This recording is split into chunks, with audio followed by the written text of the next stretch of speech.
So we're inside of the Microsoft booth here at E3, and we're catching up with Denby to talk about Evolve. And I guess the big thing that everybody wants to talk about is the Kraken, the second monster that you're showing off here at E3. Playable, straight out of the gate.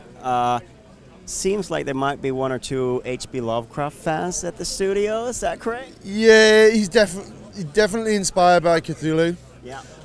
Also, he's got touches of the alien from Aliens, you know what I mean? And then a little bit of their own sort of love as well.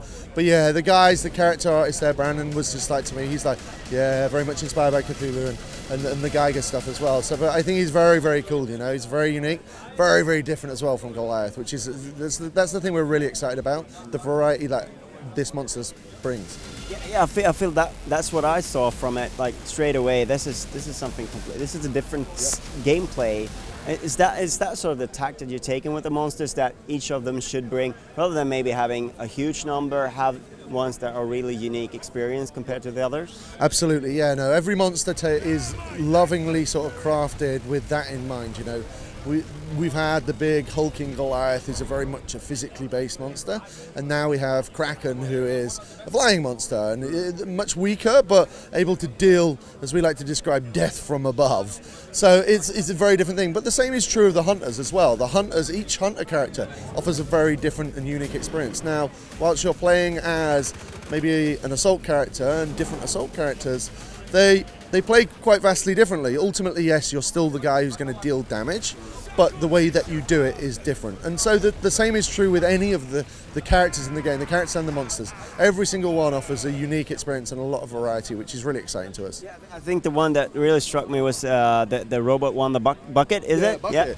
Yeah, so the support is a really good example, actually. Like Hank, the previous support guy we sort of talked about, he's a very defensive support character.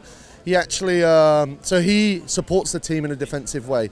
He's got his shield projector, right? So you can literally shield people at distance to the point where you cannot do any damage on them. Bucket's much more of an aggressive sort of support character. He has guided missiles. He also has his detachable head, which acts as a UAV. So there's a very different, they all share class abilities, so each class has that same class ability. But yeah, the support character, and the medic is another good example. Like Lazarus has no active healing ability, whereas Val's job was to keep the team alive. Lazarus actually comes into play once you're dead. So it's a very different way, and you strategically, when you play the game with this character, you got to think, hey, I'm cool with going down because I know my medic, if he's good, he's going to bring me back. That's cool. Whereas when you're playing with Val, you're constantly shouting at them that you need healing and all this sort of stuff. So you play the game differently depending on who you're playing with, and obviously if you're playing that character, you have to take on a different sort of strategy. And I guess there are sort of favorite builds and stuff that you sort of evolve with your friends and so on and so forth. And I guess you're the only guys who really have the full scope of what that can entail. But I guess that's sort of a little bit of a meta game in there as well, that you try to find a good combination of the different classes that fit your play style. That's a great point. It's a great point, yeah. And it's one of the things that we're seeing is like, hey, as a team, we're playing against a specific guy, playing as a specific monster. We know this guy. We know how he likes to play. We know what he wants to do.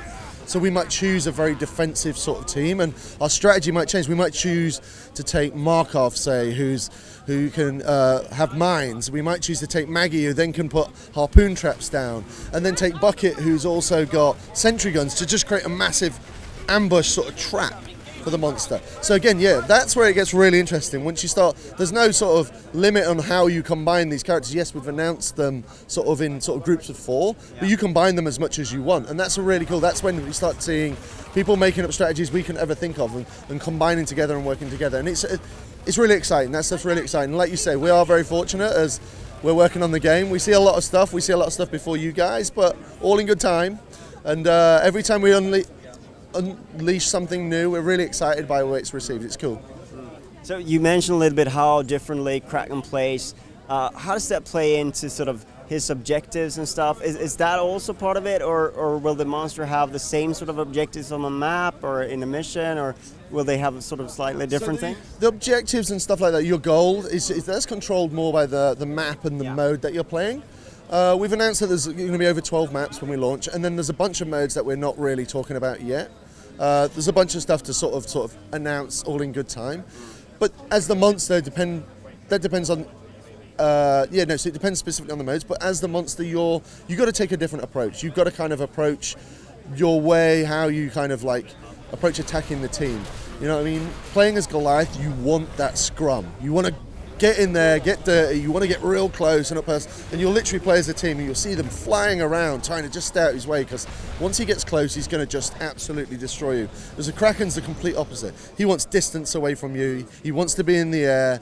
You can't really touch him in the air with like flamethrowers and stuff like that, so you kind of got to get him down the air. So it's more the strategy that you sort of take as the monster player, how you're going to sort of win, and then the same applies is true of the hunter side, how you're going to combat that. How you're going to combat that specific monster that the player's chosen. So you announced a beta as well at the Microsoft conference.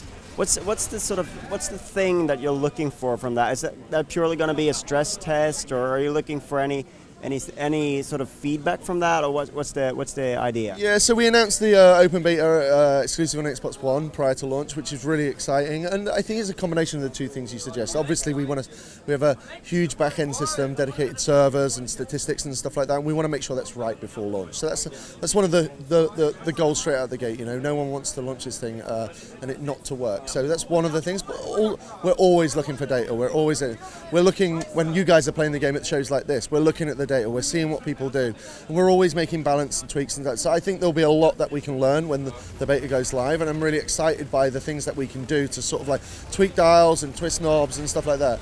And it's something that I think we're going to do post-launch as well, you know, that you can continuously do.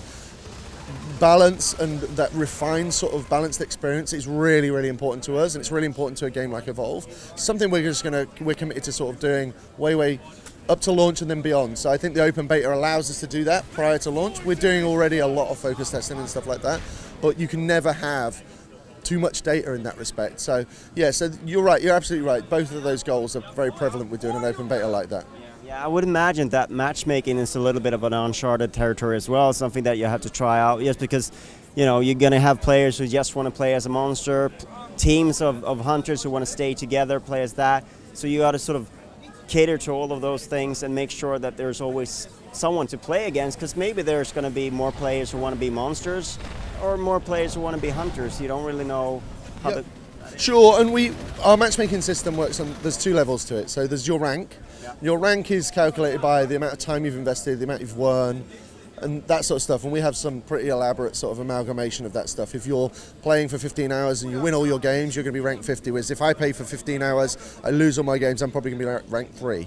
So it kind of works like that. It's time invested in how good you are. But then as well as that, we allow people to set what we call preferences of what you want to play. You can lock that, really specifically you can lock that. So you can say, hey, I only ever want to play as Monster, and you're like, all right, well, we'll find you a game as Monster. Or I only ever want to play as a hunter. I don't care what class, I just want to play as a hunter. Or I want to play specifically this class. But ultimately what we're seeing when we're testing it, because we're doing a lot of tests as well right now, is you put your preference system and you say, I want to be medic first, I want to be assault. If I can't be assault, then I want to be monster, and then these two guys who I'm not so wanting to play, and then you matchmake, and then basically 9 times out of 10 it's finding the right game for you. There's a lot of people wanting to play that, and we're seeing a lot of people want to play co-op, you know, but then we have people in our office who don't. They just want to play Monster, and I think that's one of the big appeals of Evolve. It's the co-op of what people learn from Left 4 Dead, but then there's that lone wolf experience, man. There's that online single player. Exactly, online single player. Exactly, you said it perfectly. So it's a really great experience, and I think it offers something really unique in that respect. You know, I mean, something for all types of players. Sounds real good. Will there also be like? I can imagine that there's going to be players who really specialize in, say, one monster and go like really good at it. Yep. Are you going to be able to sort of seek those out online and sort of try and take down with your friends? Or are you looking at that? I don't know if that's actually set right now, if you can specifically say, I want to play this monster. That's a good thing I can probably go back and ask. I don't know the answer to that question straight off the top of my head, but if you want to play, you mean just want to play against a Kraken versus playing against Say there's a guy there who's been playing as Kraken and has been winning all his games. He's the best in the world at it. That, right? Yeah, you can. Well, you'd have to do that through the invite system, right? And through matchmake, you can do that through the Xbox system and stuff like that. We support that. Me and you can find each other online and form a squad. There's no most wanted thing tag on a. Oh no! I'll have to come back to you on that. I don't know off the top of my head. We have some pretty cool things, so we can kind of we could find ways to do that. Like you can do invite. I think again, things that Xbox One supports, that sort of stuff. Clicking on the leaderboard, inviting that guy to a game and stuff like that. You can do that all through their system anyway, so it's already there for you all to sort of exploit. Sort of fits with the whole sort of theme of the game that you want to go out for that prize monster. And it's something we're excited to support post-launch and community events, tournaments and that sort of stuff. Something that we're heavily sort of looking at supporting, building a big live team over at 2K and at Turtle Rock, so we can absolutely host these sort of community experiences and these large sort of tournaments. And again, that was something else that we actually, that's not something I'm supposed to talk about. Erica, cut it out. Sure, that's all right. Yeah. All right. So yeah. Some things are still under lockdown, as you said. I mean, you're keeping secrets. We got 8 characters. We got 2 monsters. Any indication on that, and sort of how do you plan on expanding the game post-launch? Because I understand that's probably probably in your heads already. Yeah, so we've already announced, like you say, 8 hunters and 2 monsters. At launch, there's going to be 12 hunters and 3 monsters. As well as that, we've already announced that we have our pre-order DLC. So if you pre-order the game ahead of, you get the 4th monster for free. So obviously that guy's going to be online as well. And he's coming out around launch or a little bit later? I can't talk about when that is. It's post-launch of the game. That's all we're saying at this point in time. But yeah, I think Turtle Rock and 2K have a real steeped history in sort of providing what gamers want. You know what I mean? And I think Borderlands is a great example for 2K, and I think Left 4 Dead for Turtle Rock, you know? People want more content, then we're going to give them more content, you know? I think that's a really great thing, and I think the game specifically lends itself to that, you know what I mean? Adding a new monster really changes things up across the board. Adding a new set of hunters, so to speak, it changes things across the board. Adds a huge amount of variety, there's a huge amount of sort of different gameplay options for people to play with. So I think, yes, we're invested in the project long term, and I don't think it's going to be like a release the game and that's the end of it. We can expect to see a lot more post-launch. Yeah, because thinking of it, I would say that a monster as a DLC is a much more sort of game-changing thing than, say, release a couple of new maps or 3 or 4 maps. I would agree completely. That's the thing that actually changes the game completely. I agree completely. Yeah.